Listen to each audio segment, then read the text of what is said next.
نستعينه ونعوذ بالله من شرور أنفسنا ومن سيئات أعمالنا من يهده الله فلا مضل له ومن يضلل فلا هادي له أشهد أن لا إله إلا الله وأشهد أن محمدا رسول الله. Mari kita senantiasa bersyukur kepada Allah yang dengan izin Allah lah, Alhamdulillah kita dapat bertemu pada kegiatan Tarhib Ramadan 1447 Hijriah yang pada kali ini bertemakan sinergi puasa dan Al-Quran, perisai diri menuju takwa. Salawat dan salam marilah senantiasa kita sampaikan kepada qudwah kita Rasulullah Shallallahu Alaihi Wasallam yang mudah-mudahan kita senantiasa bisa mengikuti sunnah beliau, meningkatkan cinta kepada beliau sehingga kita termasuk orang-orang yang mendapat syafaat beliau di yaumil akhir kelak. Amin amin ya rabbal alamin. Baiklah, Bapak Ibu, hadirin yang telah berhadir pada Tarhib Ramadan 1447 Hijriah ini. Sebelum kita mulai kegiatan kita, mari kita bersama-sama membaca basmalah. Bismillahirrahmanirrahim. Untuk memperoleh keberkahan kegiatan Tarhib Ramadan ini, marilah kita simak tilawah Quran oleh saudari kita Mustika Dewi, salah satu siswi tahfiz Komunitas Cinta Quran Medan. Kepada saudari Mustika Dewi, waktu dan ruang dipersilahkan.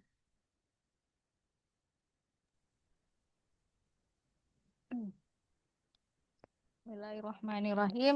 Assalamualaikum warahmatullahi wabarakatuh. Waalaikumsalam warahmatullahi wabarakatuh. A'udzu billahi minasy syaithanir rajim. Bismillahirrahmanirrahim. يا أيها الذين آمنوا كتب عليكم الصيام كما كتب على الذين من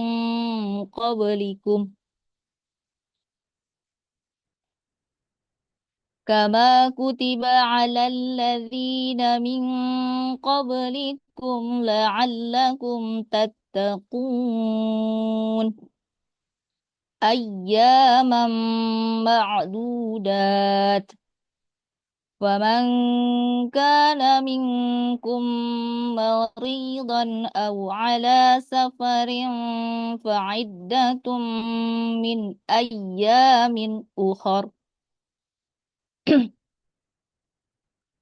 وعلى الذين يطيقونه فدية طعام مسكين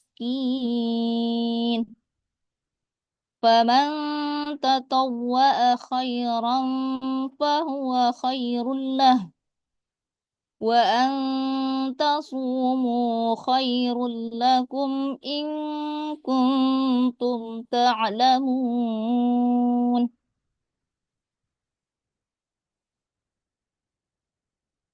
شهر رمضان الذي أنزل فيه القرآن هدى للناس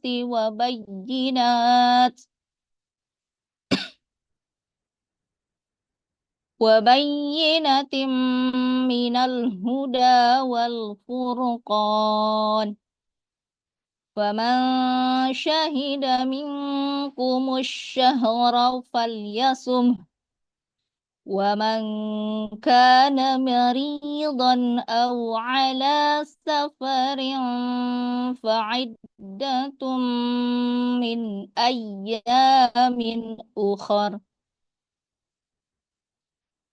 يريد الله بكم اليسر ولا يريد بكم العسر ولتكملوا العدة ولتكبروا الله على ما هداكم ولعلكم تشكرون وإذا سألك عبادي عني فإني قريب أجيب دعوة الداع إذا دعاني فليستجب أجيب دعوة الداع إذا دعاني فليستجيبوا لي وليؤمنوا بي لعلهم يرشدون أحل لكم ليلة الصيام الرفث إلى نسائكم هن لباس لكم وأنتم لباس لهن علم الله أنكم كنتم تختانون أنفسكم فتاب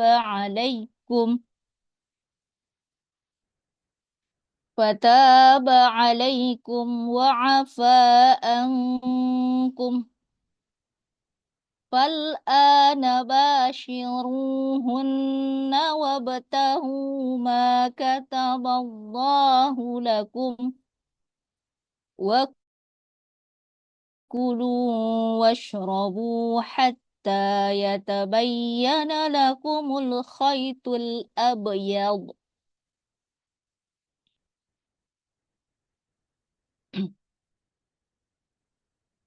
وكلوا واشربوا حتى يتبين لكم الخيط الأبيض من الخيط الأسود من الفجر ثم أتموا الصيام إلى الليل ولا تباشروهن وأنتم عاكفون في المساجد تلك حدود الله فلا تقربوها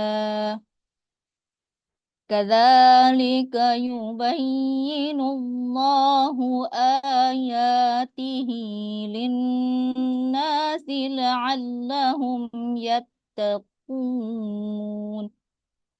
صدق Allahul Azim. Aku berlindung kepada Allah dari godaan syaitan yang terkutuk dengan menyebut nama Allah yang Maha Pengasih lagi Maha Penyayang. Wahai orang-orang yang beriman, diwajibkan atas kamu berpuasa sebagaimana diwajibkan atas orang sebelum kamu agar kamu bertakwa, yaitu beberapa hari tertentu. Maka barang siapa di antara kamu sakit atau dalam perjalanan lalu tidak berpuasa, maka wajib mengganti sebanyak hari yang dia tidak berpuasa itu pada hari-hari yang lain. Dan bagi orang yang berat menjalankannya, wajib membayar fidyah, yaitu memberi makan seorang miskin. Tetapi barang siapa dengan kerelaan hati mengerjakan kebajikan, maka itu lebih baik baginya, dan puasamu itu lebih baik bagimu jika kamu mengetahui. Bulan Ramadan adalah bulan yang di dalamnya diturunkan Al-Quran sebagai petunjuk bagi manusia dan penjelasan-penjelasan mengenai petunjuk itu dan pembeda antara yang benar dan yang batil. Karena itu, barang siapa di antara kamu ada di bulan itu, maka berpuasalah. Dan barang siapa sakit atau dalam perjalanan, ia tidak berpuasa, maka wajib menggantinya sebanyak hari yang ditinggalkannya itu pada hari-hari yang lain. Allah menghendaki kemudahan bagimu dan tidak menghendaki kesukaran bagimu. Hendaklah kamu mencukupkan bilangannya dan mengagungkan Allah atas petunjuknya yang diberikan kepadamu agar kamu bersyukur. Dan apabila hamba-hambaku bertanya kepadamu Muhammad tentang aku, maka sesungguhnya aku dekat. Aku kabulkan permohonan orang yang berdosa apabila dia berdoa kepadaku. Hendaklah mereka itu memenuhi perintahku dan beriman kepadaku agar mereka memperoleh kebenaran. Dihalalkan bagimu pada malam hari puasa bercampur dengan istrimu. Mereka adalah pakaian bagimu dan kamu adalah pakaian bagi mereka. Allah mengetahui bahwa kamu tidak dapat menahan dirimu sendiri, tetapi Dia menerima tobatmu dan memaafkanmu. Maka sekarang campurilah mereka dan carilah apa yang telah ditetapkan Allah bagimu. Makan dan minumlah hingga jelas bagimu perbedaan antara benang putih dan benang hitam, yaitu fajar. Kemudian sempurnakanlah puasa sampai datang malam. Tetapi jangan kamu campuri mereka ketika kamu beriktikaf di dalam masjid. Itulah ketentuan Allah. Maka janganlah kamu mendekatinya.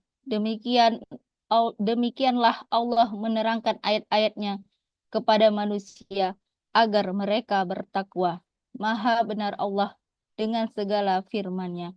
Assalamualaikum warahmatullahi wabarakatuh. Waalaikumsalam warahmatullahi wabarakatuh. Jazakillah khair kepada Uktina Mustika Dewi. Alhamdulillah, semoga dengan tilawah Quran tadi Allah turunkan sakinah kepada kita semua dan senantiasa diliputi oleh rahmat Allah, dinaungi malaikat, dan disebut-sebut kebaikan-kebaikan yang kita lakukan oleh Allah Subhanahu wa Ta'ala di hadapan makhluk-makhluknya. Amin, amin, ya Rabbal Alamin. Baiklah, selanjutnya sambutan dari Ketua Komunitas Cinta Quran Medan kepada Devi Khairani Hasibuan M. Kesners. Waktu dan ruang dipersilahkan. Baik, jazakillah khair untuk Kak Syafitri yang sudah membuka dan memandu kegiatan kita malam hari ini. Bismillahirrahmanirrahim. Assalamualaikum warahmatullahi wabarakatuh. Waalaikumsalam warahmatullahi wabarakatuh. Alhamdulillahirrahmanirrahim. Assalatu wassalamu ala asrofil anbiya'i wal mursalin wa ala alihi wasahbihi ajma'in. Rabbi shrah li sadri wa yassir li amri wa hlul 'uqdatam min lisani yafqahu qawli. Amma ba'du. Alhamdulillah, puji syukur kepada Allah Subhanahu wa taala karena hari ini kita masih diberikan nikmat iman, Islam, kesehatan, dan keluangan waktu kita sehingga kita bisa berkumpul melalui media Zoom untuk menimba ilmu yang akan disampaikan oleh eh, Ustadz Azam. Kemudian salat beriring salam kita hadiahkan kepada peguah kita Rasulullah Sallallahu Alaihi Wasallam. Allahumma sholli ala Sayyidina Muhammad wa ala ali Sayyidina Muhammad. Video mahsyar kelak kita mendapatkan syafaat dari beliau. Eh, saya mewakili komunitas Cinta Quran Medan mengucapkan ahlan wa sahlan ya kepada seluruh peserta yang hadir di malam hari ini. Kemudian marhaban ya Ramadan. Sebentar lagi kita akan memasuki bulan yang penuh dengan keberkahan ya, bulan penuh bonus dari Allah Subhanahu wa taala di mana nanti amal ibadah kita akan dilipat gandakan, amalan-amalan sunnah eh, terbilang seperti amalan wajib akan dilipat gandakan yang Allah alam ya, berapa Allah kasih keberkahan buat kita semuanya kalau kita melaksanakan ini. Eh, Hari ini KCQ Medan mengadakan kegiatan Tarhib Ramadan ya, yang ditujukan kepada seluruh pengurus, kepada seluruh siswa-siswi, dan ini sudah dihadiri oleh 110 peserta yang mudah-mudahan berkah ya kehadirannya, keluangan waktunya. Malam ini Tarhib Ramadannya bertemakan sinergi antara puasa dan Al-Quran sebagai perisai diri kita menuju pada ketakwaan Allah Subhanahu wa taala.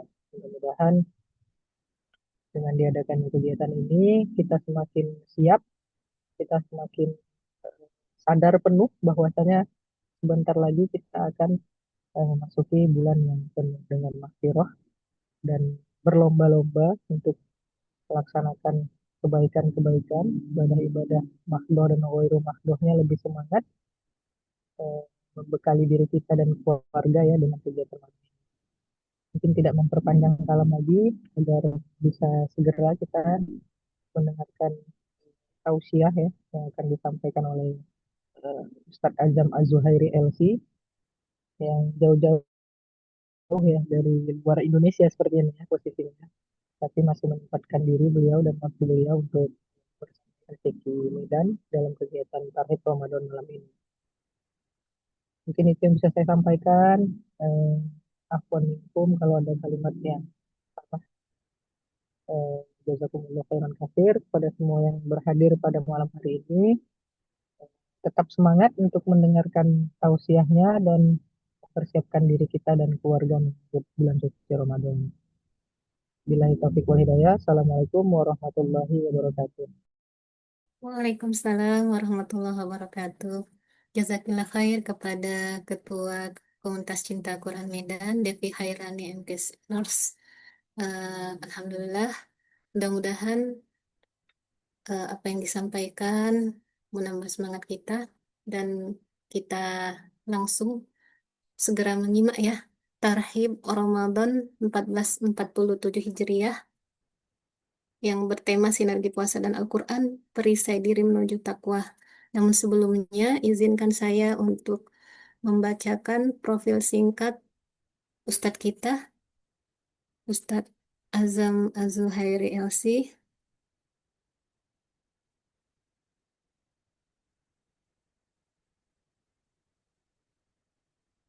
Nama lengkap Azam Al-Mujahid Az-Zuhairi LC, lahir di Surabaya, beralamat di Tangerang Selatan, namun bertempat tinggal di eh, Malaysia ya, dan telah menikah, pekerjaan pengurus yayasan guru ngaji online, agen travel haji dan umroh, adapun pendidikan SMPIT dan SMIT Darul Quran Mulia Bogor, diploma bahasa Arab di Akademi Imam Malik Istanbul, satu Syariah Islamnya Akademi Imam Malik Istanbul. Adapun pengalaman organisasi beliau, Perhimpunan Pelajar Indonesia Istanbul, Forum Lingkar Pena Turki, dan Nusantara Furushi, Klub Memanah dan Berkuda di Turki. Pengalaman bekerja, Kepala Bidang Keagamaan di Yayasan Utsman bin Affan Surabaya, Ketua Mujalasah Quraniyah, Musyrif Quran di Halakoh Cinta Quran, Musyrif Quran di Komunitas Cinta Quran Medan, Agensi Haji dan Umroh Van Diego, Private Tour Guide di Turki.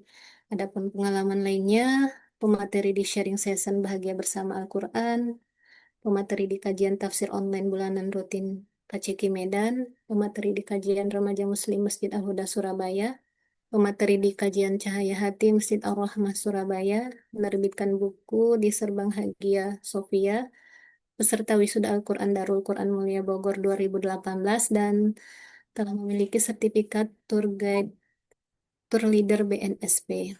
Demikianlah profil singkat beliau. Kemudian mari kita sapa Ustadz kita. Assalamualaikum warahmatullahi wabarakatuh.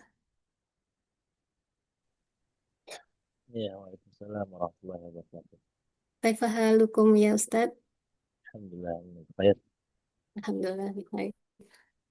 Boleh kita mulai kajiannya ya Ustadz? Ya, ya. Baiklah, Bapak Ibu, mari kita simak Tarhib Ramadan 1447 Hijriah, sinergi puasa dan Al-Quran, perisai diri menuju takwa kepada Ustadz Azam Az-Zuhairi LC. Dipersilahkan waktu dan tempat. Waliyatafadhal masykuran. Bismillahirrahmanirrahim. Assalamualaikum warahmatullahi wabarakatuh. Waalaikumsalam warahmatullahi wabarakatuh. Alhamdulillah, nahmaduhu wa nasta'inuhu wa nastaghfiruh wa natubu ilaih. Salatu wassalamu ala asyrafil anbiya'i wal mursalin Sayyidina Muhammadin wa ala alihi wa sahbihi ajma'in, amma ba'd. Rabbi syrah li sadri wa yassir li amri wa hlul uqadatan min lisani yafqahu qawli. Rabbi zidna ilman warzuqna fahman. Allahumma inna nas'aluka ridhaka wal jannah wa na'udzubika min sakhatika wan nar. Allahumma barik lana fi Sya'ban wa balighna Ramadan. Amin amin ya rabbal alamin, amma ba'd. Terima kasih banyak atas waktu yang telah diberikan. Yang pertama kita sampaikan puji serta syukur kita kehadirat Allah Subhanahu wa taala yang senantiasa memberikan kita begitu banyak kenikmatan, nikmat iman, nikmat Islam, nikmat ihsan, nikmat sehat, dan yang sedang akan sama-sama kita rasakan, yaitu adalah nikmat berjumpa dengan bulan suci Ramadan. Karena sekedar bertemu dan melalui bulan suci Ramadan itu adalah sebuah nikmat tersendiri. Walaupun sebenarnya kalau kita lihat bulan Ramadan itu adalah rentetan yang memang pasti akan kita lalui. Kalau Allah mengizinkan diberikan umur yang panjang. Jadi kita diem aja, kita nggak berbuat apa-apa, Allah akan kasih nikmat bertemu dengan bulan suci Ramadan. Maka yang perlu kita pahami adalah kita harus sadar bahwa bulan suci Ramadan itu adalah suatu kenikmatan bagi kita umatnya Nabi Muhammad Sallallahu Alaihi Wasallam. Maka termasuk dalam golongan orang-orang yang merugi ketika kita diberikan karunia oleh Allah berupa bulan suci Ramadan, akan tetapi kita tidak bisa memaksimalkannya. Ketika kita keluar dari bulan suci Ramadan, tapi tidak ada satupun dosa yang diampuni. Ketika kita keluar dari bulan suci Ramadan, tidak ada pahala-pahala yang berlipat ganda kita dapatkan. Maka itu adalah suatu kerugian yang terbesar bagi kita selaku umatnya Nabi Muhammad SAW. Yang kedua yang perlu kita lakukan adalah mengucapkan salawat sebanyak-banyaknya. Allahumma sholli wa sallim wa barik alaihi sallallahu alaihi wasallam pada Nabi Muhammad sallallahu alaihi wasallam. Karena hanya umat Nabi Muhammad sajalah yang mendapatkan keberkahan dari bulan suci Ramadan. Umat Nabi Muhammad sajalah yang mendapatkan keberkahan dari Al-Quran yang Karim. Umat-umat sebelum umat Nabi Muhammad mendapatkan juga kitab-kitab seperti itu. Ada kitab Taurat dan kitab Injil seperti itu. Tapi kitab yang paling istimewa, yang paling mulia adalah Al-Quran. Dan Al-Quran diturunkan, diberikan kepada umatnya Nabi Muhammad SAW. Maka kita perlu banyak berterima kasih kepada Nabi Muhammad karena kita diizinkan oleh Allah untuk menjadi umatnya Nabi Muhammad. Maka salah satu bentuk terima kasihnya adalah dengan banyak-banyak bersolawat kepada baginda Nabi Muhammad SAW. Insya Allah pada malam hari ini menyambut datangnya bulan suci Ramadan atau yang sering disebut dengan tarhib Ramadan, tema yang diangkat adalah sinergi puasa dan Al-Quran. Kemudian dengan subtemanya seperti itu adalah perisai diri menuju takwa. Artinya ada suatu sinergi atau suatu kesamaan dan keharmonisan antara puasa dengan Al-Quran sehingga bisa menghasilkan perisai atau perlindungan diri menuju ketakwaan kepada Allah Subhanahu wa taala. Tema ini diambil sesuai dengan apa yang disampaikan oleh Allah di dalam Al-Quran berupa perintah untuk berpuasa. Ya ayyuhalladzina amanu kutiba alaikumusiyam kama kutiba alal ladzina min qablikum la'allakum tattaqun. Itu penggalan ayatnya seperti itu. Bagaimana kita diperintahkan oleh Allah untuk berpuasa dengan satu tujuan, yaitu supaya kita termasuk ke dalam orang-orang yang bertakwa. Maka kalau ada siapapun yang mengatakan bahwa dia bertakwa kepada Allah, tapi untuk melaksanakan puasa tidak maksimal, maka bisa dipastikan bahwa ketakwaan tersebut itu terbatal. Ketakwaan tersebut itu terganggu seperti itu. Jadi tidak 100% bertakwa kepada Allah. Karena apa? Karena Allah sampaikan, ya ayyuhalladzina amanu kutiba alaikumusiyam kama kutiba alal ladzina min qablikum la'allakum tattaqun. Kalau mau menjadi orang yang bertakwa, maka syaratnya adalah kutiba alaikumusiyam, mengikuti apa yang Allah perintahkan, yaitu melaksanakan puasa. Dan yang perlu kita ingat adalah bahwa puasa itu bukan hanya sekedar bertahan hidup dengan tidak makan dan tidak minum sampai waktu yang ditentukan oleh Allah Subhanahu wa taala. Kalau hanya sekedar tidak makan dan tidak minum, maka itu namanya bukan puasa. Kalau sekedar menjaga diri dari tidak makan dan tidak minum, itu namanya diet seperti itu. Tapi puasa lebih dari diet. Puasa lebih dari menahan diri dari tidak makan dan tidak minum, tidak seperti itu. Puasa lebih dari itu. Ada hikmah di balik puasa yang Allah perintahkan kepada kita. Maka itulah yang akan kita bahas pada malam hari ini. Apa hubungan antara puasa, Al-Quran, dan perisai diri menuju ketakwaan Allah Subhanahu wa Ta'ala. Maka kita akan bahas secara terperinci insya Allah pada malam hari ini. Boleh dilanjut? Allah berfirman, "Syahrul Ramadan alladzi unzila fihi al-Qur'an hudal linnasi wa bayyinatin minal huda wal furqan." Ramadan adalah syahrul Al-Qur'an. Bulan Ramadan adalah bulan yang di dalamnya diturunkan Al-Quran sebagai petunjuk. Petunjuk bagi manusia dan penjelasan-penjelasan mengenai petunjuk itu. Serta pembeda antara yang hak dan yang batil. Allah menurunkan kitab suci Al-Quran pada bulan yang suci juga. Kenapa? Karena segala hal yang berkaitan dengan Al-Quran maka sudah pasti akan Allah muliakan. Segala hal yang ada hubungannya dengan Al-Quran, itu sudah pasti Allah akan muliakan ketika niatnya betul. Ketika keikhlasan itu ada di dalam hati seseorang. Maka para hafizul Quran, para hamilul Quran, orang-orang yang menghafalkan dan mengamalkan Al-Quran, itu sudah pasti akan mendapatkan keberkahan dari Allah Subhanahu wa Ta'ala dan akan dimuliakan baik di dunia maupun di akhirat. Dan yang menariknya adalah para penghafal Al-Quran yang benar-benar menghafal dan menjaga Al-Quran itu tidak hanya mendapatkan keberkahan di akhirat saja, tapi mereka juga mendapatkan keberkahan di dunia. Bagaimana kalau kita pernah mendengar para hafiz, para penghafal Al-Quran di Indonesia yang benar-benar lengket hafalannya seperti itu. Banyak sekali yang dihadiahkan umroh oleh Ustaz Adi Hidayat, pernah diberikan hadiah umroh karena bisa melanjutkan ayat seperti itu.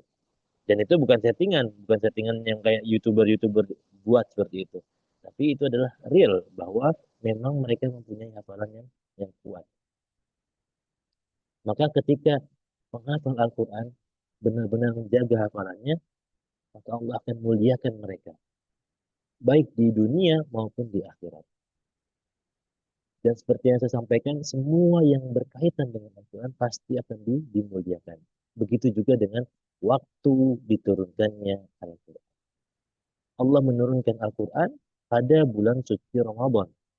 Dan Allah menurunkan keseluruhan Al-Quran. Allah menurunkan keseluruhan Al-Quran sehingga uh, turunlah ke Baitul Izzah, ke langit dunia seperti itu. Jadi Allah dari singgasana Allah diturunkan ke langit dunia itu secara bersamaan dalam satu waktu. Nah, kemudian bagaimana dengan pendapat yang mengatakan bahwa Al-Quran diturunkan secara munajjaman, secara sedikit demi sedikit? Allah menurunkan Al-Quran secara satu keseluruhan, secara sempurna dalam satu waktu di bulan suci Ramadan ke langit dunia. Akan tetapi Allah memerintahkan malaikat Jibril untuk menyampaikan wahyu secara berkala. Jadi bukan maksudnya Allah turunkan ke dunia secara satu waktu dalam bulan suci Ramadan itu maksudnya adalah ke semua manusia, enggak. Tapi Allah turunkan dari langit singgasananya Allah, arsy-nya Allah, kemudian turun ke langit dunia, itu yang dimaksud dengan diturunkannya Al-Quran pada bulan suci Ramadan. Jadi syahrul Ramadan alladzi unzila fihi al-Quran, itu maksudnya adalah Allah menurunkan Al-Quran secara sempurna ke dunia pada bulan suci Ramadan. Kemudian barulah Allah memerintahkan malaikat Jibril untuk memberikan sedikit demi sedikit mengikuti keadaan dan kondisi Rasulullah Shallallahu Alaihi Wasallam. Ketika ada yang menanyakan satu hukum, maka Allah berikan Al-Quran. Allah berikan jawabannya melalui Al-Quran. Ketika ada yang bertanya tentang suatu perkara, maka Allah berikan wahyu kepada Nabi Muhammad untuk menjelaskan kepada manusia apa hukum dan apa yang harus dilakukan. Tapi Allah turunkan Al-Quran secara menyeluruh pada bulan suci Ramadan ke langit dunia. Maka apa korelasi antara puasa dan Al-Quran? Yang pertama adalah puasa dan Al-Quran itu adalah amalan yang paling diminati kaum muslimin ketika bulan Ramadan. Nah, kalau kita pernah mendengar ada istilah FOMO, fear of missing out ya, takut kalau zaman orang tua kita mungkin takut ketinggalan zaman seperti itu. Kalau kita takut ketinggalan zaman, maka hal yang paling kita takuti adalah ketika datangnya bulan suci Ramadan, tapi kita tidak berinteraksi dengan Al-Quran dan tidak melaksanakan puasa. Kenapa demikian? Karena dua hal itulah yang paling viral, yang paling viral di saat bulan suci Ramadan. Selain ada takjil, es buah dan lain sebagainya, tapi dua hal itu adalah ibadah yang paling diminati oleh umat muslim. Apakah dua hal itu adalah ibadah yang hanya boleh dilakukan pada bulan suci Ramadan? Enggak. Tapi dua ibadah itu yang biasanya orang-orang yang nggak pernah melakukannya, mereka akan melakukannya pada bulan suci Ramadan. Mereka yang nggak pernah puasa, nggak pernah puasa Senin Kamis, nggak pernah puasa Ayyamul Bid seperti itu, tapi ketika datangnya bulan suci Ramadan, mereka berpuasa. Kenapa demikian? Karena Allah mewajibkan kutiba alaikumusiyam. Allah mewajibkan semua umat Islam untuk berpuasa. Begitu juga dengan Al-Quran. Ketika datangnya bulan suci Ramadan, maka salah satu buku yang paling diminati adalah Al-Quran. Salah satu bacaan yang paling diminati adalah Al-Quran. Kenapa demikian? Karena kita tahu bagaimana Allah memberikan ganjaran yang begitu banyak ketika kita melakukan ibadah pada bulan suci Ramadan seperti itu. Maka ketika disampaikan bahwa alif lam mim itu bukan satu huruf, tapi alif satu huruf, lam satu huruf, dan mim satu huruf, maka semua orang akan berebut untuk membaca alif, lam, mim, dan ayat-ayat lain. Karena apa? Karena hanya dengan membaca kita mendapatkan pahala. Seperti itu. Betapa Allah baik kepada kita. Allah nggak memaksakan kita untuk membaca satu juz setiap hari. Enggak. Allah nggak memaksakan kita untuk membaca satu halaman setiap hari. Enggak. Berapapun yang kita baca akan ada perhitungannya di sisi Allah Subhanahu wa taala. Dan pada bulan suci Ramadan perhitungannya digandakan. Perhitungannya dikali-kali lipat. Maka itulah yang menyebabkan kenapa orang-orang ramai yang baca Al-Quran pada bulan suci Ramadan. Jamaah yang dirahmati oleh Allah Subhanahu wa taala, boleh kita lanjut? Maka ada 5K sebagai kunci sukses pada bulan suci Ramadan. K yang pertama adalah kebersihan hati. Kalau kita ingin meraih kesuksesan di bulan suci Ramadan, maka kita perlu untuk meyakinkan diri kita bahwa kita telah membersihkan kita. Ketika kita ingin sukses melewati bulan suci Ramadan dengan diampuni segala dosa kita, maka yang paling pertama adalah kita harus membersihkan hati kita. Dan membersihkan hati itu bukan suatu amalan yang bisa dilakukan dalam 1 atau 2 hari, tidak. Hati kita pada 11 bulan sebelum bulan suci Ramadan, kalau kita perhatikan, sudah hitam seperti Hajarul Aswad. Kenapa demikian? Saking banyaknya dosa yang kita perbuat. Maka kalau ingin membersihkan hati, ya nggak bisa dengan 1 atau 2 hari seperti itu. Dosa kita 11 bulan. Maka cara membersihkannya tidak bisa dengan 1 atau 2 hari. Makanya para ulama biasanya sudah mulai membersihkan hati dan mulai menjaga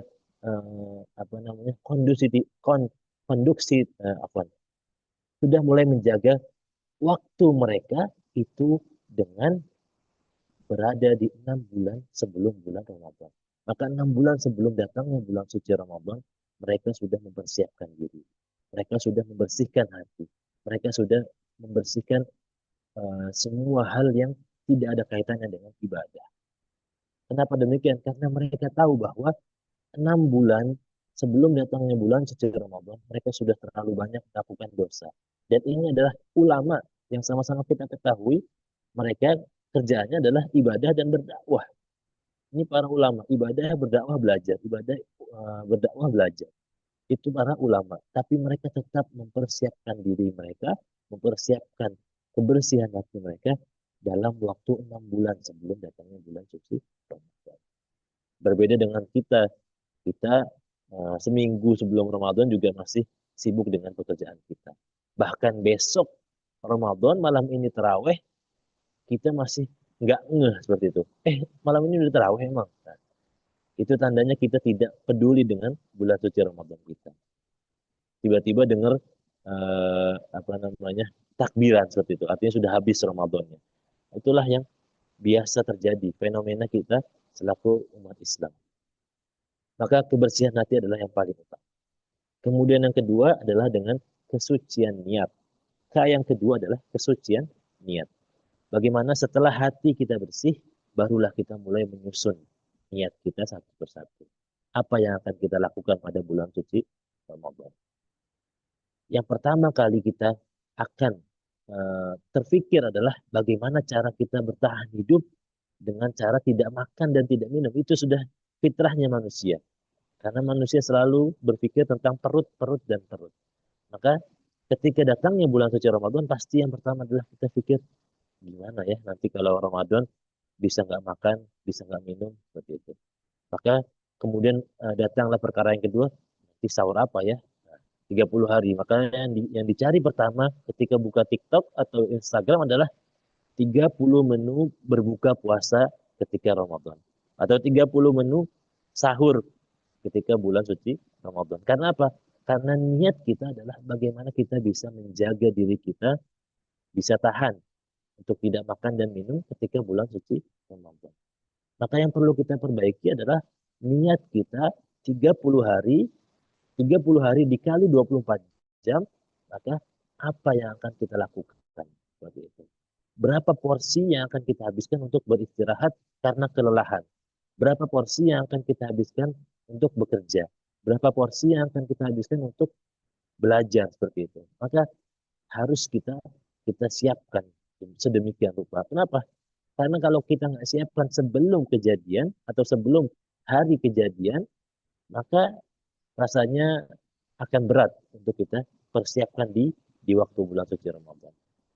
Sama seperti kita ingin melakukan suatu program seperti itu. Kita ada suatu program, suatu aktivitas, kemudian mengundang pembicara dan sebagainya. Maka yang paling utama untuk diperhatikan adalah kesiapan waktu kita. Ini dari jam 7 sampai jam 9 nanti pembicara akan datang. Nanti dari jam 9 sampai jam 10, 1 jam pembicara akan menyampaikan talk show seperti itu. Nah itu semuanya sudah disiapkan. Maka kendalanya apa? Kendalanya adalah ketika pembicaranya datang terlambat. Nah itu jadi masalah itu. Seperti itu. Begitu juga dengan kita. Ketika kita menyiapkan bulan suci Ramadan, menyiapkan amalan-amalan yang akan kita lakukan pada bulan suci Ramadan, kendalanya adalah ketika kita merasa lelah, ketika kita merasa capek, ketika kita diuji oleh Allah dengan tidak sehat ketika sedang bulan suci Ramadan. Maka masuklah ke yang ketiga, yaitu adalah kesiapan jasmani. Sehebat apapun kita menjaga hati kita, sehebat apapun kita menyusun niat kita, tapi kalau kita tidak pandai untuk menjaga badan kita supaya tetap sehat, maka kita tidak bisa maksimal dalam beribadah. Kita tidak akan bisa maksimal dalam beribadah. Makanya biasanya orang-orang hebat itu, atau orang-orang soleh itu, ketika mau datang bulan suci Ramadan, mereka akan pelan-pelan membiasakan diri untuk berpuasa. Seperti itu. Tujuannya apa? Tujuannya untuk memanaskan mesin-mesin yang ada di dalam diri mereka. Karena tetap saja ada yang namanya kaget ketika kita nggak biasa puasa, tiba-tiba puasa seperti itu. Apalagi untuk orang-orang yang ada penyakit mah. Nah, itu yang paling repot. Kalau ada penyakit mah, kemudian puasa, maka akan jadi penyakit seperti itu, akan kambuh mahnya. Kenapa? Karena kita tidak terbiasa untuk melakukan puasa. Dan tiba-tiba dipaksa untuk menjaga diri dari makan dan minum selama dari pagi sehingga maghrib, maka itu adalah menjadi suatu suatu perkara sendiri. Kemudian yang keempat adalah dengan menyusun doa-doa yang ingin kita panjatkan. Kekuatan doa itu adalah kekuatan yang utama. Biasanya sudah dimulai dari 2 bulan sebelum bulan suci Ramadan. Allahumma barik lana fi Rajab wa Sya'ban wa ballighna Ramadan. Ya Allah, berkahilah kami pada bulan Rajab dan bulan Sya'ban dan sampaikanlah kami wa ballighna Ramadan dan sampaikanlah kami pada bulan suci Ramadan. Maka ketika kita sudah meminta kepada Allah, ya Allah berikanlah keberkahan pada bulan Rajab dan Sya'ban dan sampaikan pada bulan suci Ramadan, ya doa selanjutnya adalah ya Allah berikanlah kami kesehatan sepanjang bulan suci Ramadan. Karena selama 2 bulan kita berdoa minta kepada Allah cuman disampaikan pada bulan suci Ramadan. Kalau Allah kasih izin, ya Allah sudah memberikan nikmat berupa bertemu dengan bulan suci Ramadan. Tapi hanya 1 hari. Kemudian hari kedua meninggal dunia. Maka apa yang bisa kita dapatkan? Tidak ada apa-apa yang bisa kita dapatkan. Kenapa? Karena doa yang kita susun adalah supaya Allah memberkahi bulan Rajab kita dan memberkahi bulan Sya'ban kita dan juga menyampaikan kita pada bulan suci Ramadan. Maka Allah sampaikan sudah sampai pada bulan suci Ramadan. Waktunya kamu kembali pulang. Nah, kemudian ketika Allah panggil kita pada bulan suci Ramadan, orang-orang akan Masya Allah meninggal pada bulan suci Ramadan. Sedangkan kita di akhirat, ya Allah, kenapa engkau hanya berikan 2 hari pada bulan suci Ramadan? Saya belum sempat lagi untuk bertaubat, ya Allah. Saya belum lagi untuk melakukan ibadah-ibadah yang lainnya. Tapi di mata orang-orang, Masya Allah, hebatnya fulan karena bisa meninggal di bulan suci Ramadan. Seperti itu. Maka perlu untuk kita menyusun doa-doa terbaik. Dengan waktu yang terbatas, maka doa-doa itu harus kita maksimalkan. Karena ketika bulan suci Ramadan nanti kita perlu untuk menyusun berapa persen waktu kita untuk berdoa, berapa persen waktu kita untuk mengaji, berapa persen waktu kita untuk melakukan amal soleh lain. Itu ada waktunya seperti itu.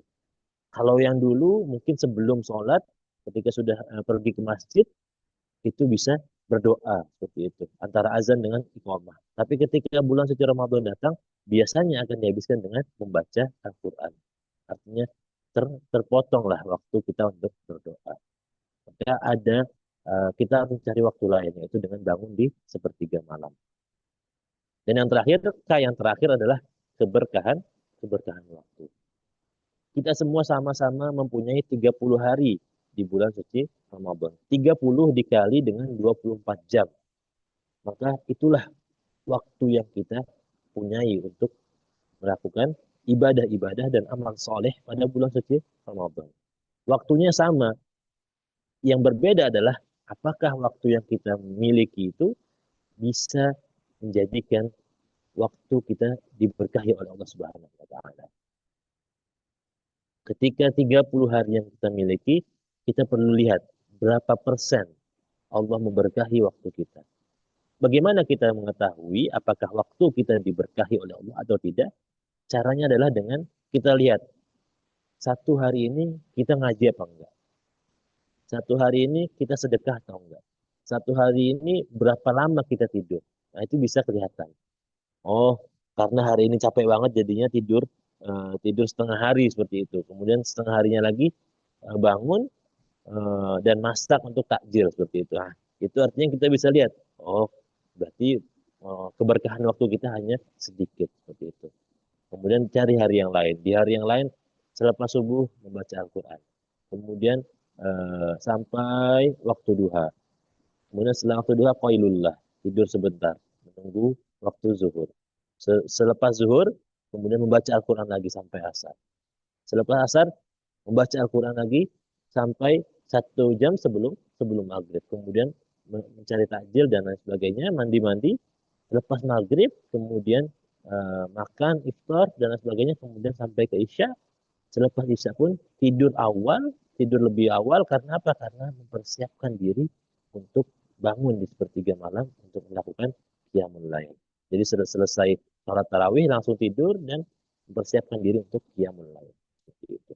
Maka bisa kita perhitungkan seberapa banyak keberkahan waktu yang kita dapatkan.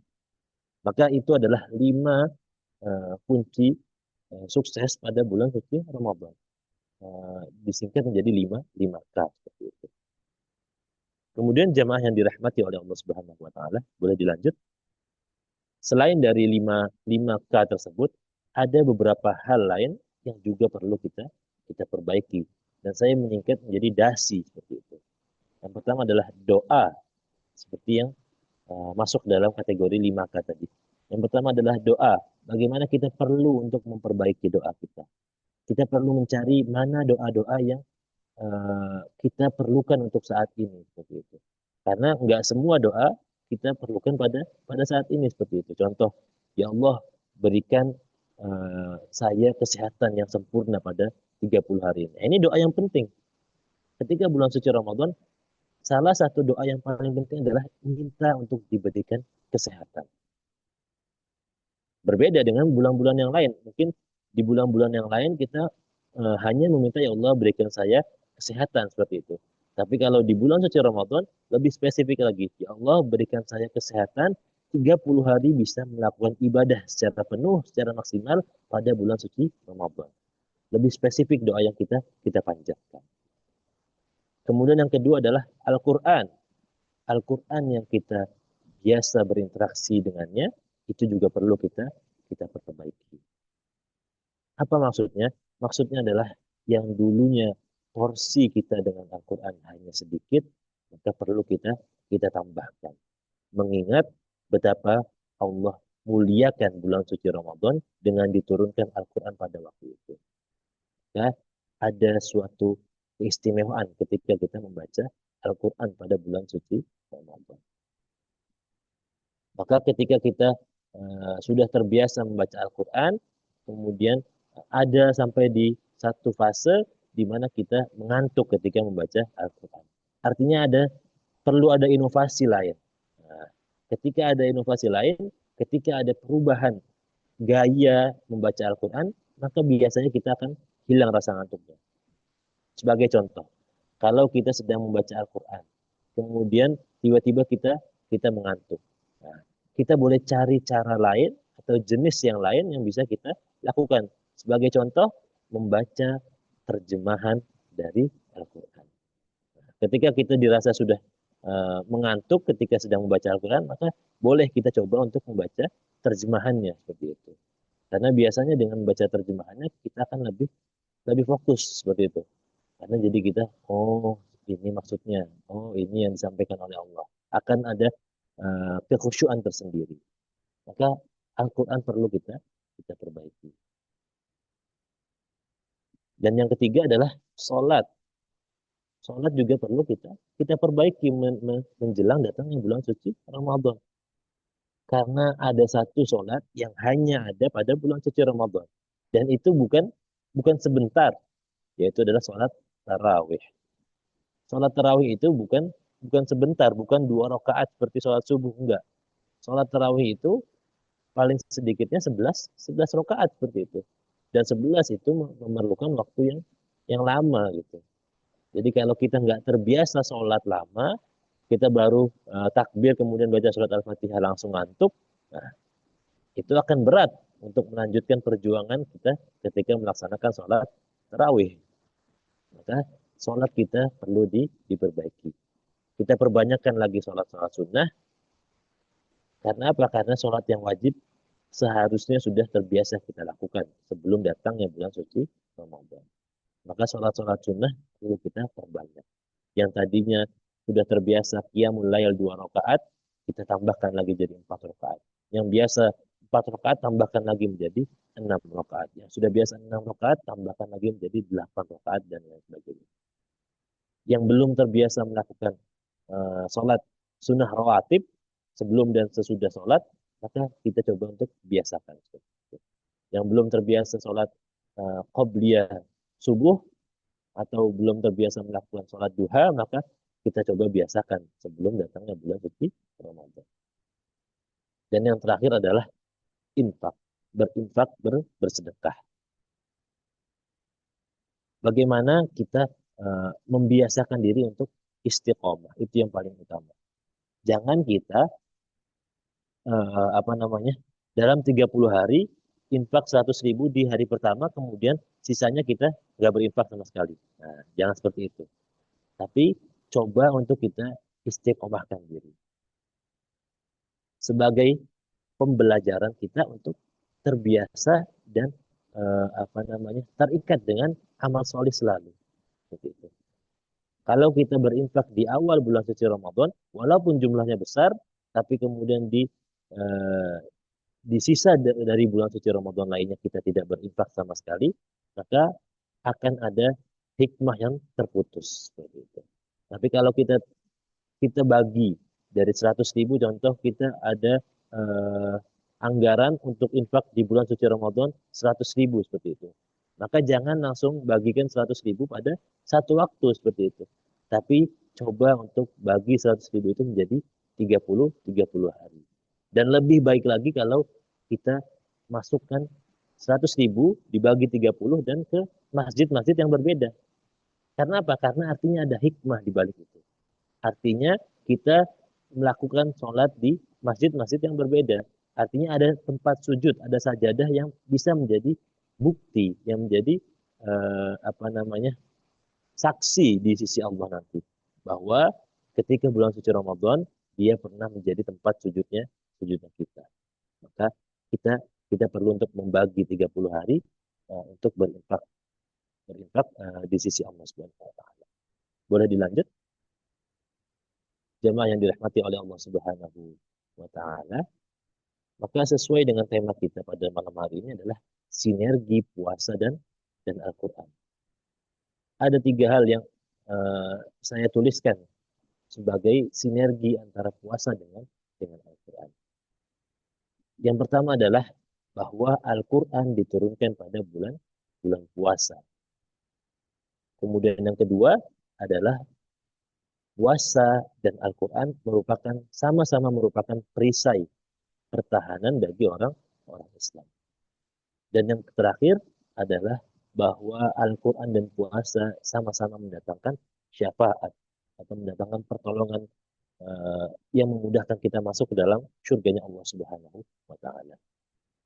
Maka yang pertama adalah Al-Quran diturunkan pada bulan puasa. Boleh dilanjut? Ketika Al-Quran diturunkan pada bulan suci Ramadan, artinya pada masa itu semua umat Islam sedang berpuasa. Maka ada hikmah di balik. Ada pelajaran di balik diturunkannya Al-Quran pada bulan suci Ramadan. Yang perlu kita ketahui bahwa kitab-kitab terdahulu, Taurat, Injil, kemudian suhuf Ibrahim atau lembaran-lembaran Nabi Ibrahim itu diturunkan juga pada bulan Ramadan. Itulah yang menyebabkan bulan Ramadan menjadi bulan yang paling mulia.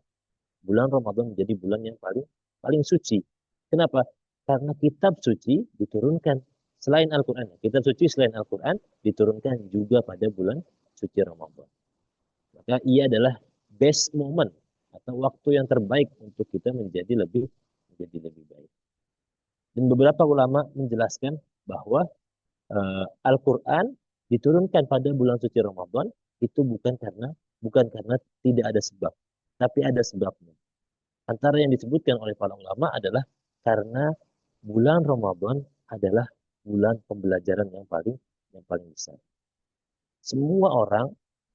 Hampir semua orang Islam di dunia ketika bulan suci Ramadan tiba-tiba menjadi orang soleh. Ya. Jadi orang-orang yang nggak pernah ke masjid tiba-tiba ke masjid untuk tarawih. Orang-orang yang nggak pernah sholat subuh di masjid tiba-tiba sholat subuh di masjid. Karena apa? Karena bangun sahurnya telat, jadi sahur mepet subuh. Akhirnya ke masjid sekalian. Nah, jadi orang-orang yang kurang soleh dalam tanda petik menjadi tiba-tiba soleh. Karena apa? Karena bulan suci Ramadan. Maka itu adalah waktu yang paling tepat untuk diturunkan Al-Quran. Karena apa? Karena kondisi bumi pada saat itu sedang soleh semua. Nah, jadi ulama ada yang berpendapat demikian. Ketika diturunkannya Al-Quran, keadaan dunia atau keadaan orang Islam itu sedang pada best performa. Nah, sedang pada kondisi terbaiknya seperti itu. Maka Al-Quran diturunkan juga. Kenapa? Seperti yang saya sampaikan bahwa siapapun yang terikat dengan Al-Quran, maka dia akan menjadi mulia juga. Maka perlu untuk diturunkan Al-Quran pada waktu yang paling mulia. Waktu di mana semua umat Islam berlomba-lomba menjadi orang yang paling mulia. Maka waktu itulah Al-Quran diturunkan ke dunia. Itu menurut pendapat para ulama. Kemudian yang selanjutnya, boleh dilanjut. Al-Quran merupakan perisai bagi orang Islam. Sebagaimana hadis Rasulullah SAW yang artinya adalah puasa adalah perisai. Dan apabila salah seorang dari kalian sedang berpuasa, janganlah ia berkata kotor atau bertindak bodoh. Jika seseorang memeranginya atau mencacinya, maka katakanlah, aku sedang berpuasa. Inni sha'im. Berkali-kali aku bersumpah demi diriku sendiri. Bau mulut orang yang berpuasa lebih harum di sisi Allah daripada aroma misk. Misk adalah parfum ya, wangian seperti itu. Ia meninggalkan makanan, minuman, dan nafsunya karena Allah.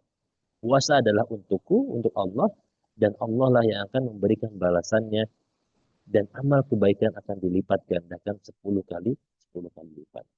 Maka ada banyak hikmah dari satu hadis ini. Ini satu hadis Rasulullah SAW, tapi ada begitu banyak pelajaran. Pelajaran yang pertama adalah bahwa puasa merupakan perisai pertahanan bagi orang-orang Islam. Maka disampaikan bahwa janganlah kita ketika sedang berpuasa berkata kotor atau bertindak bodoh. Ini menjelaskan atau ini sebagai dalil bahwa kita tidak diperbolehkan untuk berkata kotor. Maka ulama berpendapat bahwa kita ada perbedaan pendapat, tapi yang paling kuat adalah kita memang tidak boleh berkata kotor sama sekali. Tapi ulama yang lain menjelaskan bahwa hadis ini menjelaskan bahwa kita nggak boleh berkata kotor hanya ketika puasa saja. Tapi yang paling kuat adalah bahwa kita sebagai seorang muslim memang tidak diperbolehkan untuk berkata kotor, memaki dan lain sebagainya. Maka itu yang menjadikan kita sebagai seorang muslim berkurang kemungkinan untuk berbuat dosa ketika sedang berpuasa. Kemudian yang kedua, hikmah yang kedua adalah kita diperintahkan oleh Rasulullah untuk mengatakan kepada orang-orang yang sedang memancing amarah kita bahwa kita sedang berpuasa. Inni sha'im. Jangan ganggu saya, jangan buat saya marah, saya sedang berpuasa. Seperti itu. Dan kita sebagai seorang muslim, ketika ada orang lain berkata demikian, maka seharusnya kita paham. Bukan tambah kita buat-buat supaya mereka marah dan mereka berkurang pahala puasanya. Enggak. Tapi kita justru harusnya sadar. Oh iya betul. Kita sedang di bulan suci Ramadan. Maka jangan kita buat orang lain marah.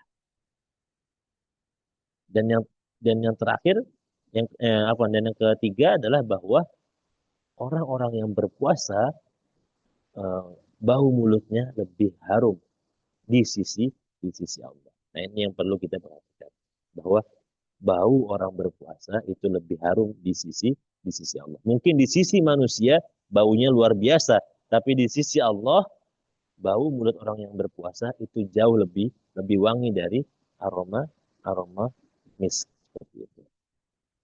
Maka perlu kita untuk perhatikan.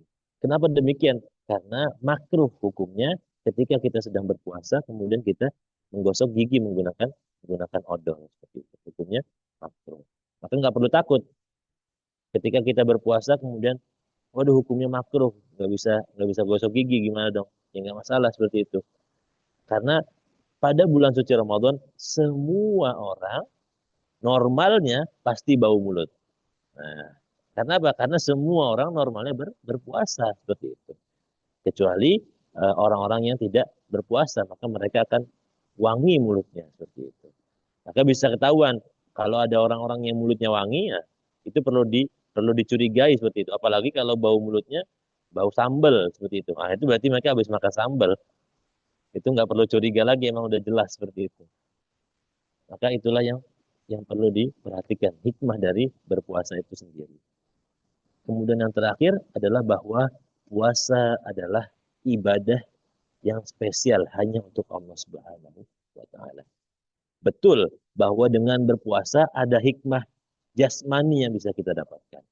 Badan kita lebih sehat, badan kita lebih lebih kuat seperti itu. Atau kalau yang berat badannya lebih, maka bisa menjadi salah satu alternatif supaya menguruskan badan. Walaupun secara realita kebanyakan orang yang berpuasa selepas puasa justru bertambah berat badannya karena berbuka puasa dengan segala hal seperti itu. Tapi kesehatan jasmani itu menjadi hal yang menjadi hal yang istimewa ketika kita berpuasa. Artinya kita menjadi lebih lebih sehat. Tapi Allah sampaikan bahwa berpuasa itu adalah amalan untukku, spesial untukku. Karena apa? Karena hanya kita dan Allah sajalah yang tahu seberapa besar kualitas puasa kita. Kalau kita masih kecil dulu, hanya kita dan Allah saja yang tahu apakah kita puasa atau enggak. Karena bisa aja kita diem-diem minum seperti itu. Kalau sekarang mungkin kita udah nggak diem-diem minum seperti itu. Kita mungkin udah nggak yang ngumpet-ngumpet minum di dalam kulkas seperti itu, udah enggak. Karena kita sudah besar semua. Tapi maksudnya dari puasa itu hanya untuk Allah adalah kualitas puasanya itu sendiri. Tidak sama antara orang yang berpuasa seharian penuh, tidur seharian penuh juga, dengan orang yang berpuasa seharian penuh, tapi mereka melakukan amal ibadah. Tidak sama. Selain mereka mendapatkan pahala dari ibadah mereka, mengaji mereka, kemudian sedekah mereka dan lain sebagainya, tapi pahala puasa mereka berbeda seperti itu. Sebagai contoh, fulan dia berpuasa selama 30 hari penuh, tapi dia tidur dari pagi sampai zuhur. Dengan orang yang kedua, dia berpuasa 30 hari penuh, tapi dihabiskan waktunya untuk membaca Al-Quran. Pahala puasanya itu sendiri sudah berbeda. Bukan hanya pahala membaca Al-Quran yang berbeda, tapi pahala puasanya sendiri sudah berbeda. Siapa yang mengatakan? Yang mengatakan adalah Allah Subhanahu wa taala bahwa puasa adalah untukku dan aku yang akan memberikan balasannya. Jadi Allah yang akan memberikan balasannya. Kalkulatornya itu kalkulator Allah, bukan kalkulator manusia. Jadi bukan sebagai contoh semua orang Islam akan mendapatkan modal 30 pahala. Kenapa? Karena berpuasa. Enggak gitu. Tapi ada yang pahala puasanya 50, dari 30 hari dapat 50 seperti itu. Ada yang dapat 100, ada yang dapat 25 seperti itu. Jadi macam-macam. Itu bergantung dari Allah Subhanahu wa taala yang akan menilainya. Bahkan ada yang nanti akan saya jelaskan juga bahwa mereka hanya mendapatkan lapar dan dahaga saja. Apa? Mereka hanya mendapatkan lapar, dahaga, dan gugurnya kewajiban berpuasa.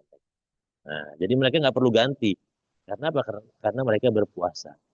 Seperti itu. Tapi apakah dapat pahala? Wallahu a'lam. Baik, boleh dilanjut. Kemudian yang ketiga, sinergi antara puasa dan Al-Quran adalah bahwa Al-Quran dan puasa sama-sama akan memberikan syafaat. Puasa dan Al-Quran memberikan syafaat bagi hamba-hambanya pada hari kiamat. Dalam hadis disampaikan bahwa puasa akan berkata, wahai Rabbku, wahai Allah, aku menahan makan dan hawa nafsu pada siang hari, maka berikan aku syafaat untuk itu. Kemudian Al-Quran juga berkata, aku menahan tidur pada malam hari, maka berikan aku syafaat untuk itu. Maka Allah sampaikan bahwa keduanya akan memberikan syafaat. Keduanya akan memberikan pertolongan bagi kita di hari kiamat. Al-Quran dan puasa. Siapa yang berpuasa maka akan masuk ke dalam surga Firdaus seperti itu. Ada surganya tersendiri. Dan siapa yang menghafal Al-Quran atau membaca Al-Quran maka akan mendapatkan keistimewaannya sendiri, yaitu mendapatkan syafaat dari Allah Subhanahu wa taala. Boleh dilanjut? Kemudian jamaah yang dirahmati oleh Allah Subhanahu wa taala, maka apa yang perlu kita lakukan pada bulan suci Ramadan? Yang perlu kita lakukan adalah berpuasa. Kemudian ada kepanjangannya. P yang pertama adalah pandangan harus dipelihara. Jadi setelah kita berpuasa yang benar-benar puasa, kita harus menjaga P, pandangan kita. Nah, ini yang biasa terlepas karena ini tidak bisa kita kontrol seperti itu. Pandangan kita dulu sebelum ada yang namanya media sosial, kita bisa kontrol dengan mudah pandangan kita.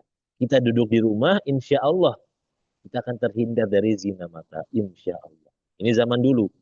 Zaman sekarang kita duduk di rumah, kita tidur di dalam kamar, tiba-tiba kita dapat dosa zina mata. Tiba-tiba di akhirat nanti dapat dapat email dari Allah. Kamu telah melakukan dosa di dalam kamar. Wahai Allah, aku lo nggak keluar kamar. Gimana cara aku bisa melakukan maksiat dengan mataku?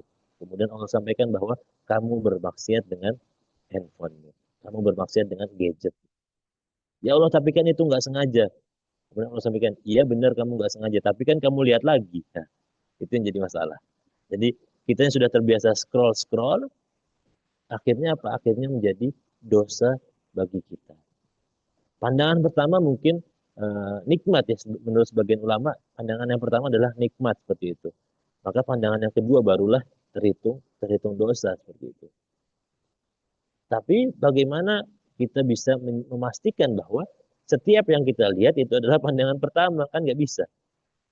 Bisa jadi pandangan yang pertama itu sudah kita lihat di minggu kemarin, tapi oleh algoritma keluar lagi di Instagram kita atau di TikTok kita. Itu yang menjadi dosa bagi kita. Dan itu tidak bisa kita hindari di zaman sekarang. Salah satu cara untuk menghindarinya adalah dengan tidak menggunakan gadget atau mengurangi kebiasaan menggunakan gadget kita pada bulan Ramadan. Dan kita nggak perlu takut.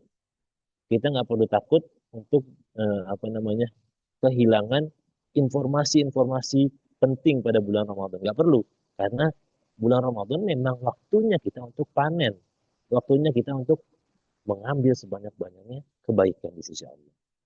Informasi-informasi tentang selebriti, tentang artis nggak usah dulu kita lihat seperti itu. Siapa yang lagi cerai, siapa yang baru nikah, nggak perlu lagi kita cerai, nggak perlu lagi kita lihat pada bulan Ramadan.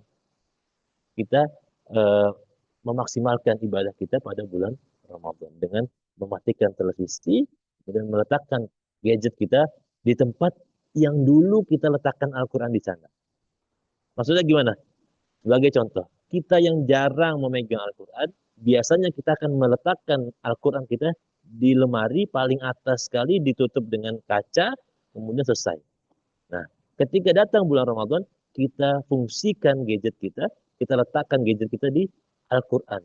Kita ambil Al-Quran yang di atas, kita baca, gadget kita masukkan ke sana. Sampai keluar, sampai ada jaring laba-laba. Sebagaimana Al-Quran kita ada jaring laba-laba di sana. Karena saking jarangnya kita membaca Al-Quran. Maka itu salah satu cara kita untuk menjaga pandangan kita. Kemudian U yang kedua adalah ucapan. Selain pandangan, ucapan juga perlu kita jaga. Ucapan kita perlu kita jaga. Biasanya ucapan yang tidak baik akan keluar ketika kita sedang marah. Biasanya kita akan lebih cepat marah ketika kita sedang lelah. Dan puasa adalah salah satu faktor utama kita menjadi lelah. Kalau kita belum makan, akan cepat marah.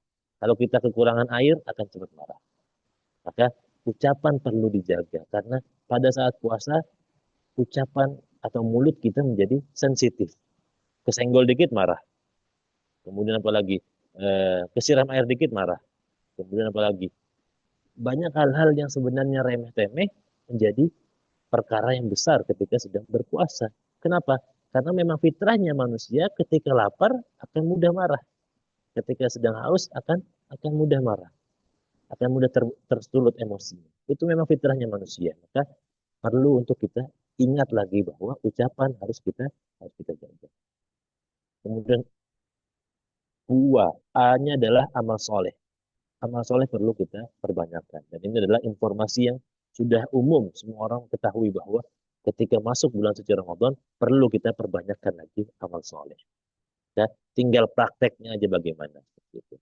Ilmunya sudah didapatkan, tinggal prakteknya. Kemudian yang S adalah sering bersolawat dan berzikir. Memohon ampun kepada Allah Subhanahu wa Ta'ala atas dosa-dosa yang kita perbuat. Kita perbanyakkan lagi.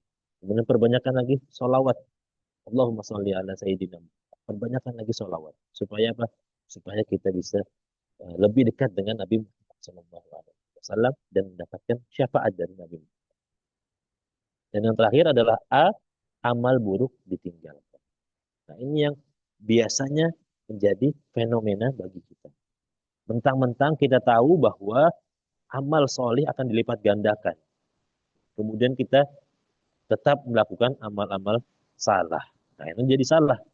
Kalau amal soleh kita lakukan banyak, kemudian dilipat gandakan, kemudian kita melakukan amal salah, maka tetap akan dihitung sebagai dosa yang pelan-pelan akan menggerogoti pahala-pahala kita. Pelan-pelan akan menghabiskan pahala yang kita kumpulkan pada bulan suci Ramadan. Bahkan para ulama ada yang mengatakan bahwa ketika bulan suci Ramadan bukan hanya amal ibadah saja yang digandakan, tapi dosa juga ikut digandakan. Ada ulama yang mengatakan demikian. Maka perlu kita perhatikan juga bagaimana dosa yang kita perbuat bisa sampai menghilangkan amal-amal soleh kita. Jangan sampai berlaku demikian. Nauzubillah min dzalik. Maka yang perlu kita lakukan adalah berpuasa dengan sebenar-benarnya puasa. Berpuasa sebagaimana para salafus soleh, para alim ulama melakukan puasa. Boleh dilanjut? Jamaah yang dirahmati oleh Allah, ini salah satu hadis yang paling sering kita dengar. Rubba sha'imin laisa lahu min siyamihi illal ju'. Wa rubba qa'imin laisa lahu min qiyamihi illas sahar. Betapa banyak orang yang berpuasa hanya mendapatkan lapar dan dahaga. Dan betapa banyak orang yang bangun menjaga malamnya dan hanya mendapatkan dirinya berjaga saja. Jadi tidak sedikit. Di sini disampaikan bahwa tidak sedikit orang-orang itu berpuasa dan hanya mendapatkan lapar dan dahaga. Tapi saya tambahkan sedikit. Betapa banyak orang-orang yang berpuasa tapi hanya mendapatkan lapar, dahaga, dan gugurnya kewajiban puasanya. Karena takutnya orang berpikir, oh kita puasa tapi cuma dapat lapar dan dahaga, tapi kewajiban kita nggak gugur, artinya kita perlu ganti dong puasanya. Enggak. Jadi lapar, dahaga, dan kewajiban kita sebagai orang Islam sudah terlaksanakan, sudah tertunaikan. Seperti itu. Jadi nggak perlu untuk mengganti puasa kita karena kita melakukan amal-amal keburukan. Jadi sebanyak apapun dosa yang kita perbuat ketika bulan suci Ramadan, ketika kita sedang berpuasa, selama perbuatan dosa itu bukan hal yang membatalkan puasa, maka kewajiban untuk kita berpuasa telah tertunaikan. Seperti itu. Jadi kalau kita perhatikan, makan itu adalah suatu amal suatu pekerjaan yang tidak buruk seperti itu. Makan itu hal yang baik sebenarnya, bahkan karena apa? Karena bisa menjadikan diri kita lebih kuat. Tapi ketika puasa, makan itu tidak diperbolehkan. Dan ketika kita makan padahal lagi puasa, maka terbatallah puasa kita, batal puasa kita. Tapi ketika kita sedang berpuasa, kemudian kita melakukan amal-amal salah, amal-amal yang tidak benar, yang buruk, maka terhitung dosa bagi kita, tapi puasa kita tetap utuh sebagai puasa. Artinya kita tidak batal puasanya. Tapi makan yang suatu amalan yang bernilai kebaikan sebenarnya, tapi ketika kita melakukannya pada bulan suci Ramadan, pada saat kita sedang berpuasa, maka menjadi batal puasa kita. Makanya hadisnya itu, rubba sha'imin laisa lahu min siyamihi illal ju'.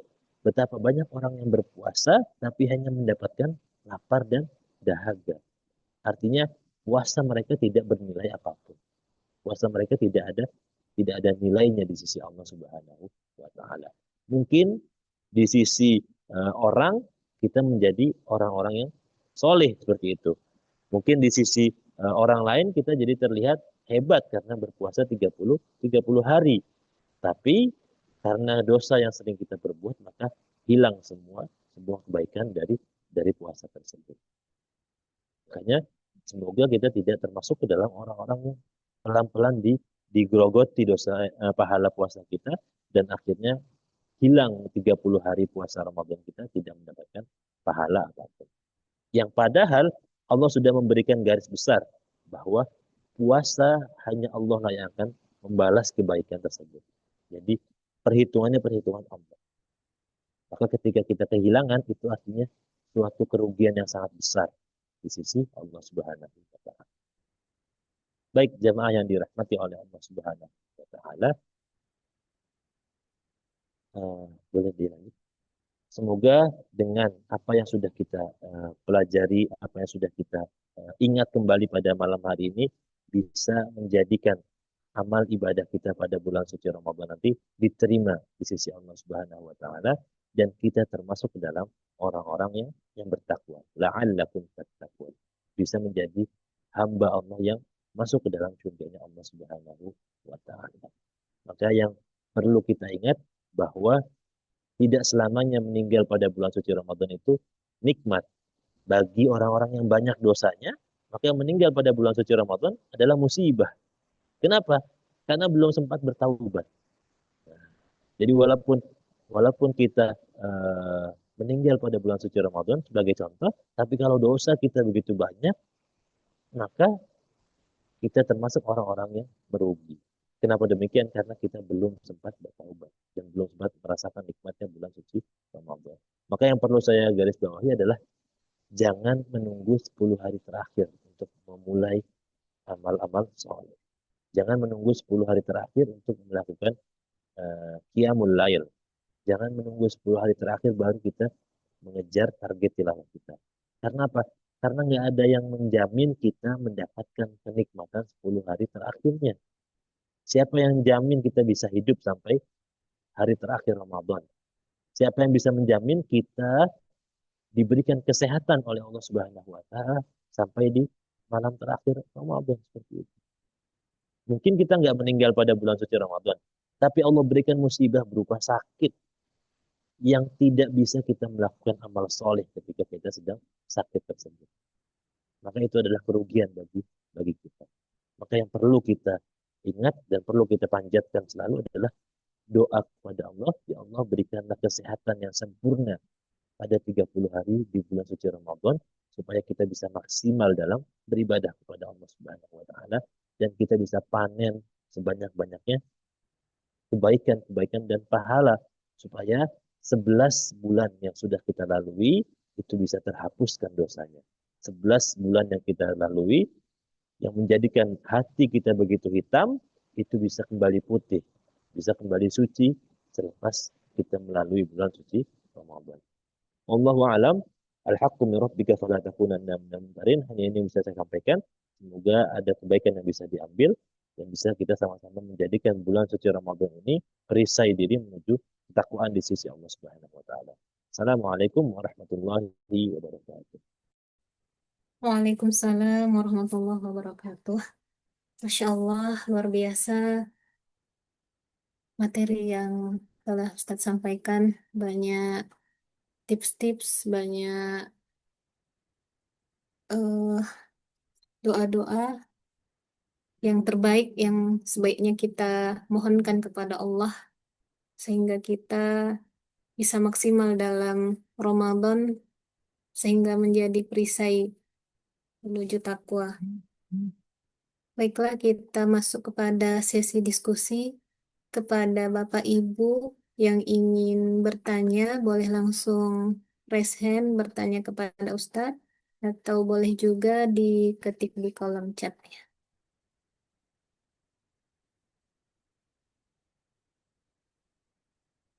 Bapak Ibu, sebelum eh, memulai diskusi, izinkan saya menyampaikan bahwasanya komunitas Cinta Quran Medan membuka pesantren Ramadan yang insya Allah dilaksanakan di 1 sampai 20 Ramadan, yaitu tahfiz mulazamah dan tadarus Al-Quran kepada Bapak Ibu. silahkan mengikutinya sebagaimana yang telah Ustadz sampaikan sehingga kita bisa terus berinteraksi dengan Al-Quran, Al-Quran yang mulia, turun di bulan yang mulia, bulan Ramadan, dan sehingga kita bisa menjadi orang-orang yang termasuk orang-orang yang bertakwa senantiasa berinteraksi dengan Al-Quran. Silahkan Bapak Ibu mengikuti kegiatan tersebut. Ada tadarus Al-Quran 1 kali khatam dan tahfidz mulazamah. Bagi yang ingin mendaftar boleh diisi di ini ya, di form pendaftaran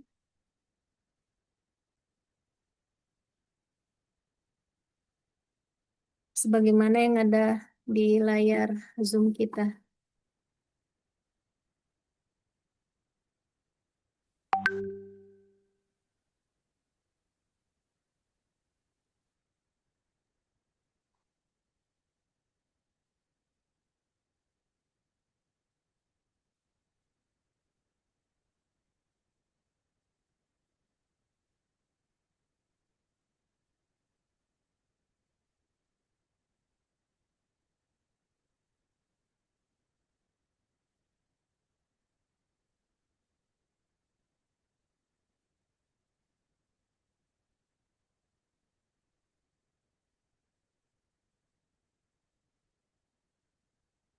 Baik,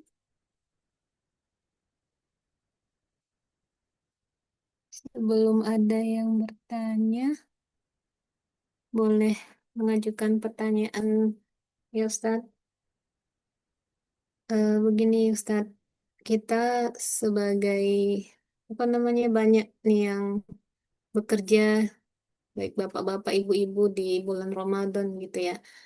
Dan pada malam harinya, bagaimana agar bisa juga maksimal melaksanakan tarawih, tadarus seperti itu, sehingga tidak banyak ngantuknya, tidak banyak eh, apa namanya tenaga tenaga istilahnya bisa maksimal melaksanakan ibadah di bulan Ramadan. Boleh dikasih tipsnya Ustadz untuk menjaga kesehatan tadi ya, salah satu dari 5K yang Ustadz sampaikan.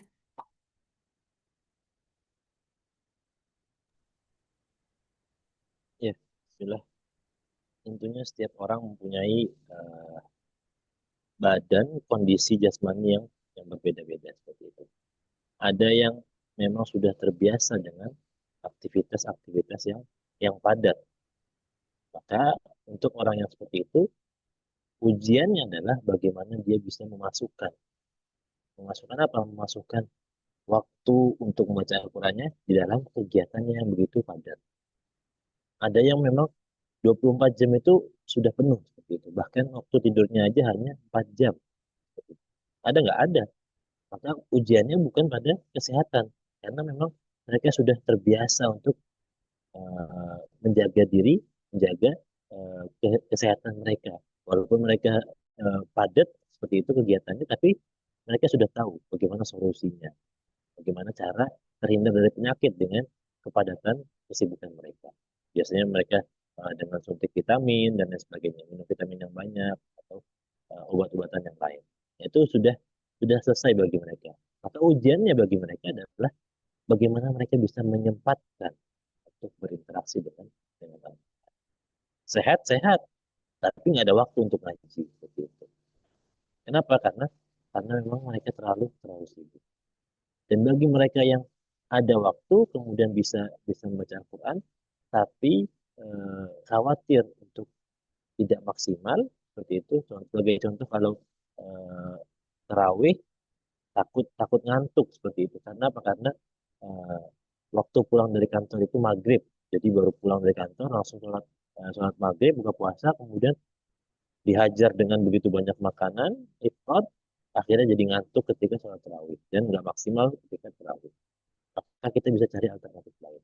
Bisa dengan kita melakukan tarawih di sepertiga malam, di sepertiga malam terakhir. Itu bisa juga seperti itu. sebagai salah satu alternatif. Maka hanya kitalah yang tahu seberapa sibuk kita, seberapa kuat badan kita untuk menghadapi menghadapi bulan suci Ramadan. Itulah kenapa kita sudah diminta untuk membiasakan diri berpuasa seperti itu, atau paling tidak kalau nggak membiasakan diri, mencoba untuk puasa di beberapa hari sebelum Ramadan seperti itu, puasa Senin Kamis, puasa Ayyamul Bid, supaya apa? Supaya kita tahu, oh, badan saya ketika saya gunakan untuk puasa, maka biasanya habis maghrib jadi ngantuk. Kalau gitu berarti habis maghrib adalah bukan waktu yang tepat untuk ngaji. Atau biasanya kalau habis sahur itu selalu ngantuk, maka bukan habis subuh waktu yang paling tepat. Maka kita yang cari sendiri bagaimana bisa melakukan atau memaksimalkan amal ibadah kita. Wallahu a'lam.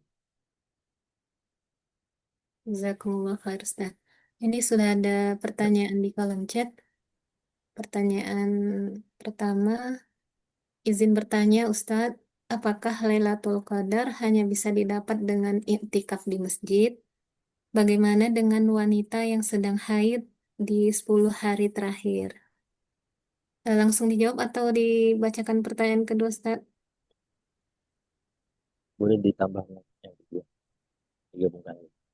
Ya, Ustadz. Yang kedua, dari Dr. Sri Hardiatika, izin bertanya Ustadz, tips-tips untuk melakukan kebersihan hati sebelum bulan Ramadan. Terima kasih. Silakan Ustadz. Ya, bismillah. Jadi malam Lailatul Qadar itu adalah malam yang lebih baik dari 1000 bulan. Artinya ketika kita melakukan suatu amal soleh pada malam hari itu, maka nilai kebaikannya itu jauh lebih lebih baik dari 1000 bulan. Artinya akan digandakan lebih dari 1000 kali lipat seperti itu. Ketika kita melakukan amal ibadah di malam itu, maka akan dilipat gandakan 1000 lebih dari 1000 bulan. Maka pertanyaannya adalah apakah hanya dengan tilawah Al-Quran saja? Bagaimana dengan orang-orang yang sedang halangan, akhirnya nggak bisa ngaji seperti itu? Allah sampaikan bahwa khairun min alfi syahrin, bahwa malam Lailatul Qadar lebih baik dari 1000 bulan. Tapi bukan hanya pahala ketika membaca Al-Quran saja. Tapi kenapa kok biasanya orang-orang membaca Al-Quran ketika malam 10 hari terakhir menjelang apa namanya, menjelang selesai bulan Ramadan seperti itu?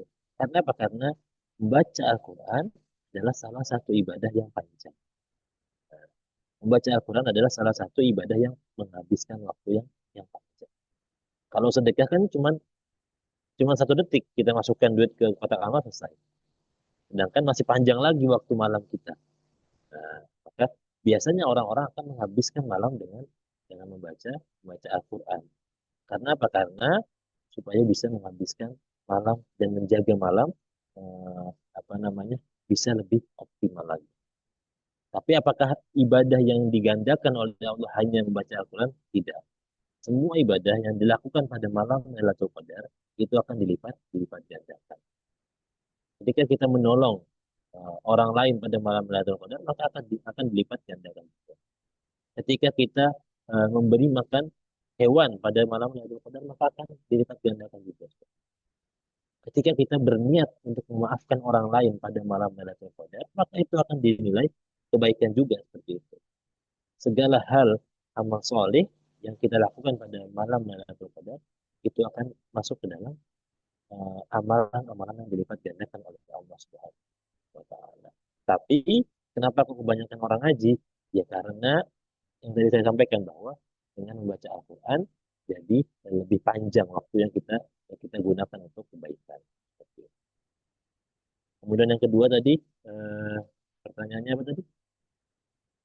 Cara jaga kesehatan ya? Kebersihan hati, Ustaz. Tips Oh, untuk melakukan kebersihan hati. tips untuk menjaga kebersihan hati sebelum masuk bulan suci Ramadan adalah yang paling pertama dengan memaafkan. Itu yang paling utama, memaafkan orang lain. Karena apa? Karena dosa atau Penyakit hati kalau kaitannya dengan manusia itu yang berat. Kalau penyakit hati kaitannya dengan Allah itu masih lebih ringan. Karena apa? Karena kita bisa dengan mudah memohon ampun kepada Allah. Tapi kalau masalahnya dengan manusia, maka kita perlu untuk meminta maaf secara langsung kepada manusia tersebut. Kemudian bagaimana cara menjaga hati atau membersihkan hati sebelum datangnya bulan suci Ramadan? Antaranya adalah dengan banyak berzikir dan beristighfar. Ketika kita banyak-banyak berzikir, banyak-banyak beristighfar, maka pelan-pelan hati kita akan menjadi bersih lagi. Hati kita yang tadi hitamnya kayak Hajarul Aswad, kalau kita sedikit demi sedikit istighfar, istighfar, istighfar, maka lama-lama juga akan bersih. Selama kita tidak membarengi istighfar kita dengan perbuatan dosa. Kalau sebagai contoh, waktu itu Ustaz ada ngomong katanya, kalau mau diampuni dosanya, malam-malam harus beristighfar banyak-banyak. Istighfar, astagfirullahaladzim, astagfirullahaladzim. Tapi paginya buat dosa lagi, ya sama aja. Artinya nggak bersih-bersih hatinya, seperti itu. Jadi setelah membersihkan hati, langkah yang kedua adalah meminimalisir dosa atau keburukan. Setelah kita membersihkan hati dengan beristighfar, memohon ampun kepada Allah, maka yang perlu kita lakukan adalah mengurangi kemungkinan-kemungkinan keburukan di sisi Allah. Kalau kita sudah terbiasa untuk berbuat dosa, maka kita bisa lihat dosa apa yang biasa kita lakukan. Maka itulah yang kita harus kurangi. Apakah kita terbiasa melakukan dosa yang sengaja kita lakukan atau dosanya tidak sengaja? Artinya harus kita kurangi sedikit demi sedikit. Karena apa? Karena itu bisa merusakkan hati kita, bisa mengotori hati kita. Maka setelah kita memohon ampun kepada Allah, kemudian mengikhlaskan semua kesalahan-kesalahan orang lain kepada kita, kemudian langkah yang berikutnya adalah mengurangi maksiat. Maka insya Allah dengan tiga langkah tersebut, hati kita akan jadi lebih bersih dan kita bisa siap untuk menghadapi atau melewati bulan suci Ramadan. Allahu Akbar. Insya Allah, jazakumullah khair. Bagaimana dengan Dr. Sri Hardiati sudah kejawab ya pertanyaannya. Baiklah, sepertinya ini sudah larut malam dan sudah sampai ke penghujung acara ya. Tidak ada yang bertanya lagi. Boleh minta closing statement dari Ustadz. Ustadz, dilanjut dengan doa ya Ustadz.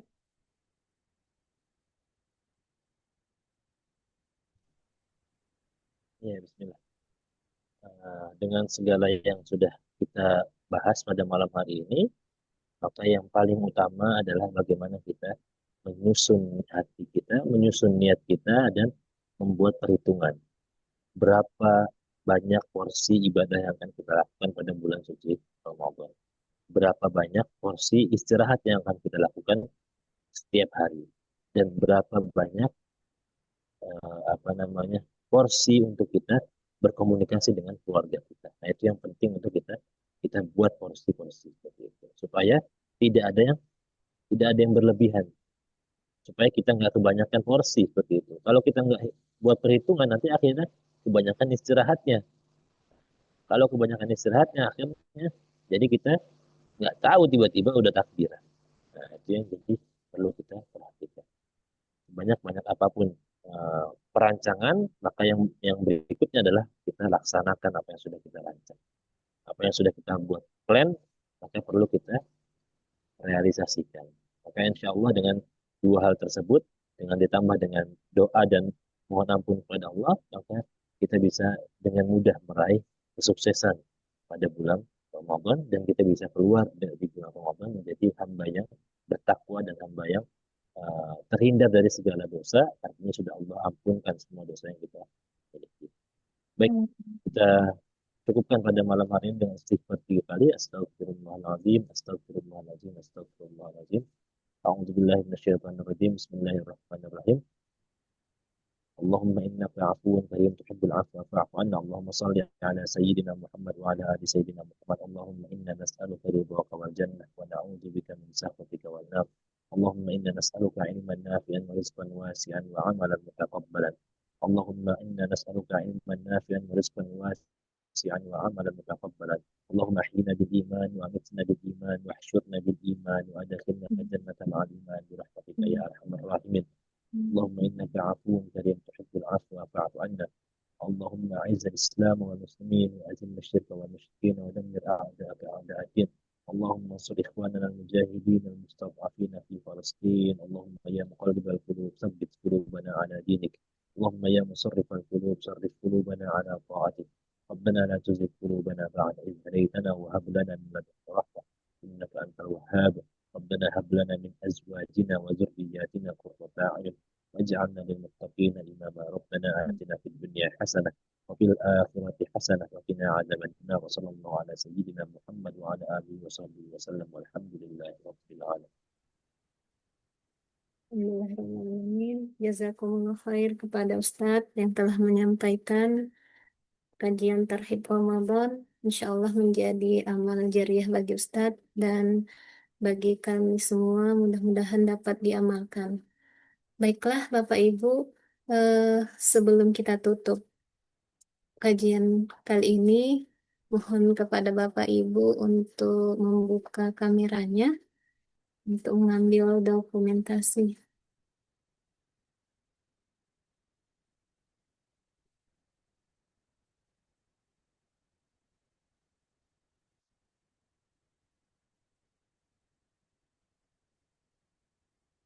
Silakan Bapak Ibu, boleh dibuka kameranya.